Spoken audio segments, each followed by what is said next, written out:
Hello everyone and good morning.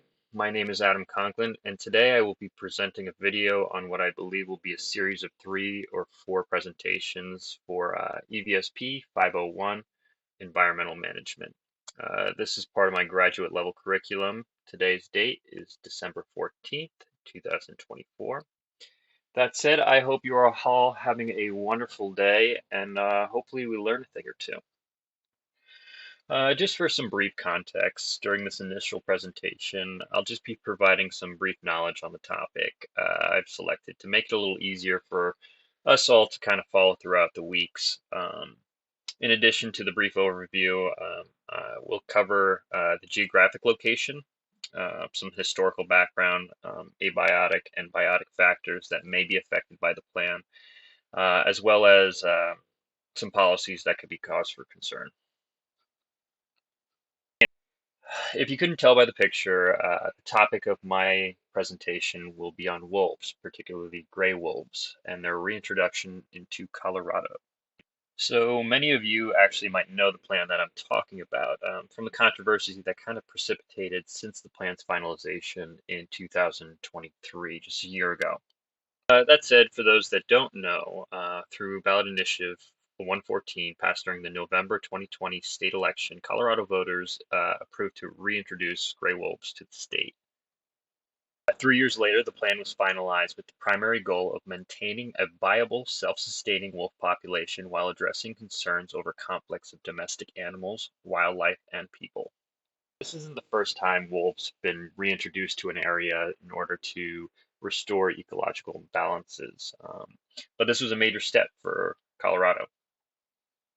The majority of the plan revolves around introducing approximately 30 to 50 wolves over the next 3 to 5 years from donor sites within the Northern Rocky Mountains.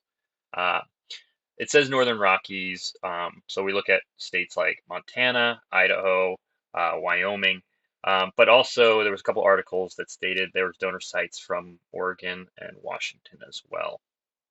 So the wolves will be released in groups of 10 to 15 at a time at selected locations that we'll get into a little bit later, at least 60 miles from the state borders to account for pack movement. The released wolves will be monitored using GPS collars to provide real-time data into their dispersal and their survival and sustainability. Initially, the wolf's conservation status will be listed as endangered. Biologists will continue to monitor the species and downgrade it to threatened when the wintertime count reaches 50 wolves, documented over a succession of 4 years. Then go on to further be delisted from any conservation status when the population reaches around 150 wolves for 2 consecutive years.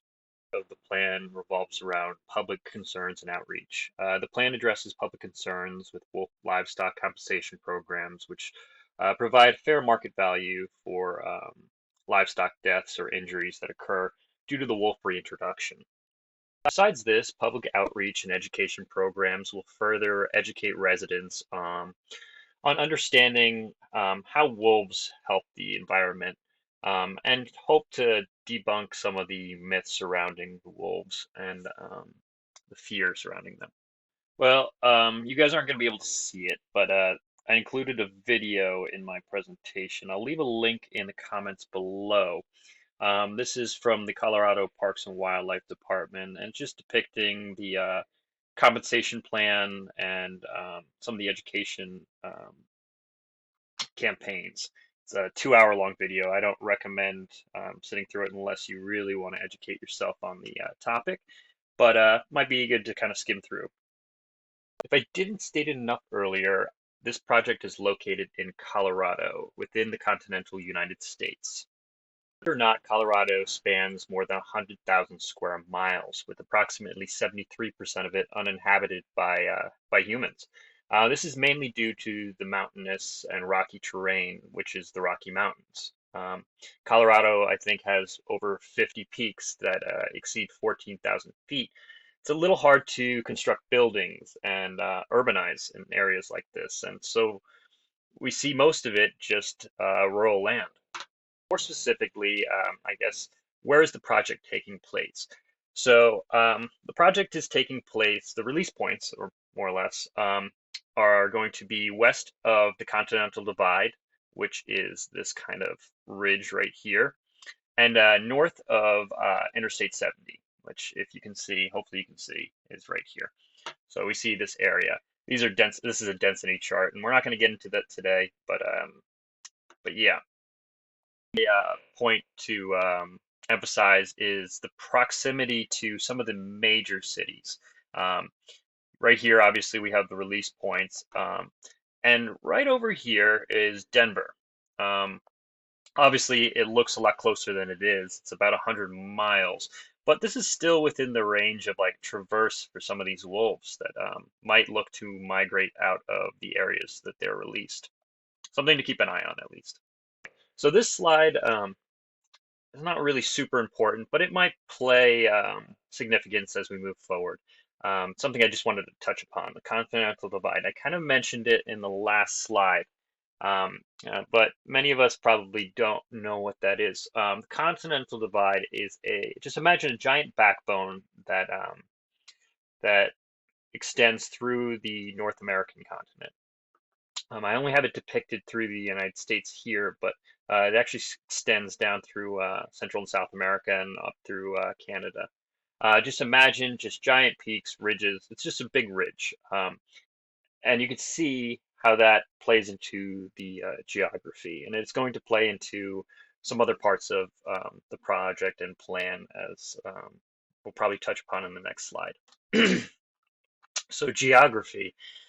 So we talked about the ridges. The time when we look at mountains, if we look underneath it, we often see either lakes or rivers or sometimes both. This is Mount Elbert. I believe this is the tallest peak in Colorado. Obviously, underneath it, you can see this lake.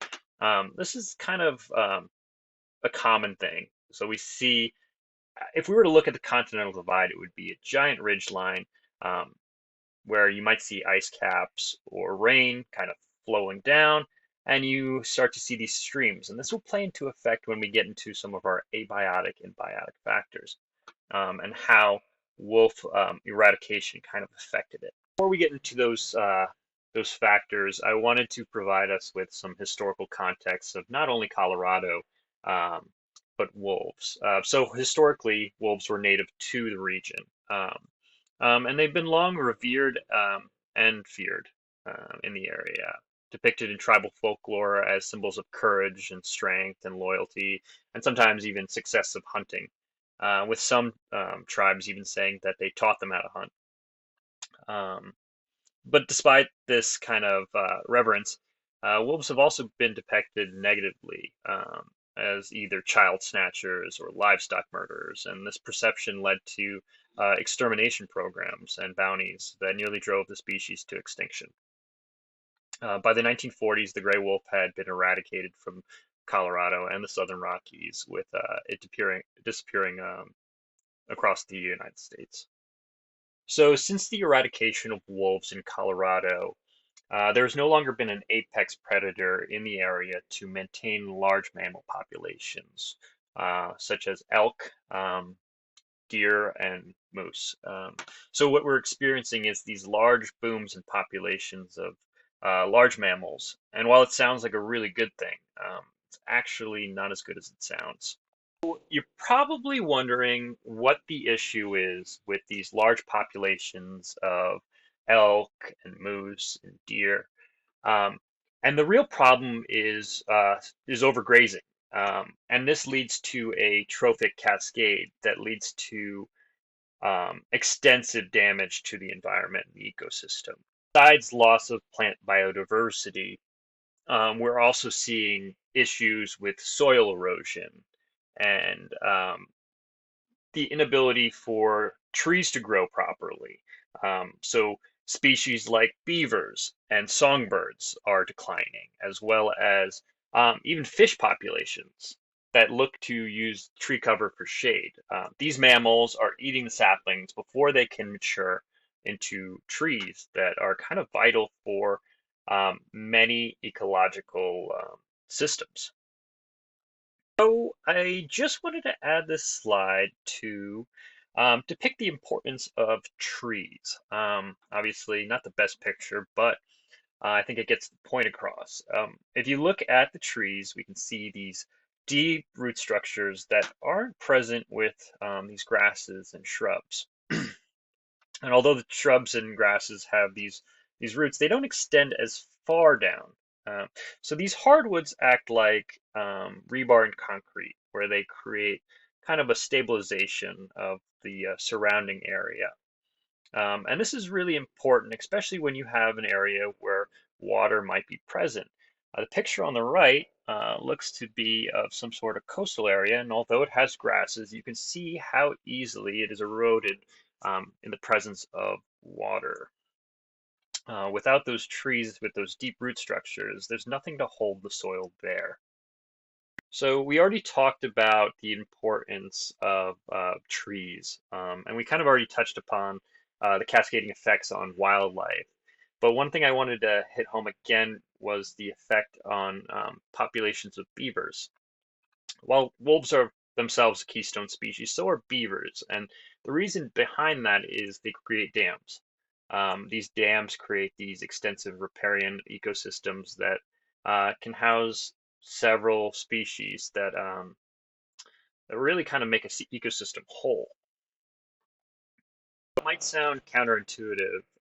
Prey species weren't the only ones affected by the departure of wolves from Colorado. Since the eradication of wolves in the region, we saw declines in predator species as well, such as eagles, foxes, and bobcats, which suffered due to the decline in prey availability. We already talked about how there were declines in songbird populations and small mammals, and this greatly affected other predators besides the wolves. All of this together really contributed to the destabilization of the Colorado ecosystem as a whole. One species has kind of benefited from the departure of wolves. There have been increases in populations of coyotes, which some will argue have filled the ecological niche that the wolves once had. The problem with this theory is that coyotes are not really equipped to uh, take down large prey species such as moose and elk. They might be able to take down deer, but they're really not equipped to do the same things that wolves were capable of. In my opinion, it's more realistic that coyotes are preying on small mammals, and as we talked about earlier, already cause for concern. That or these coyotes will um, move into more developed areas and prey on livestock. So to conclude this presentation, I wanted to just touch upon some of the policy challenges of wolf reintroduction. While the plan seems rather straightforward, you add wolves to an area and the ecosystem gets better, there are actually some challenges that the plan is facing. The first is compliance with the Endangered Species Act. Besides wolves, there are other species that are endangered in the area. So integrating wolves into a region without knowing the consequences or what prey species they may adhere to is kind of a kind of a concern. Besides this, there needs to be some sort of level of interstate cooperation. While Colorado has put an emphasis on the reintroduction of wolves to help the Colorado ecosystem, states like Wyoming still allow for wolf hunting. And what we've been seeing since the implementation of the plan is that hunters will lure these wolves with recordings from Colorado to Wyoming to shoot them. Um, so it's a significant hurdle to navigate. Lastly, there's the issue of protecting ranchers and livestock, whether this is through compensation or the promotion of non-lethal methods, um, or just education programs. We have to understand that there's a fine line between protecting the wolves and protecting the ranchers' way of lives. And one more thing, I know I said last thing, but um, public education. I think it's critical for us to um, educate these youth and even adults on some of the misconceptions surrounding wolves. We've done that a lot with other species like sharks, but wolves are kind of, ironically, the black sheep in all of this. So that is it for presentation one. I look forward to kind of building upon this over the coming weeks, and I hope you will follow along. Here are the references if you wanted to look at it for yourselves. And like I said, I will attach the link to the video from Colorado Parks and Wildlife Department on the education program. Um, I think that's it. I hope you all have a great day, and yeah, see you next week.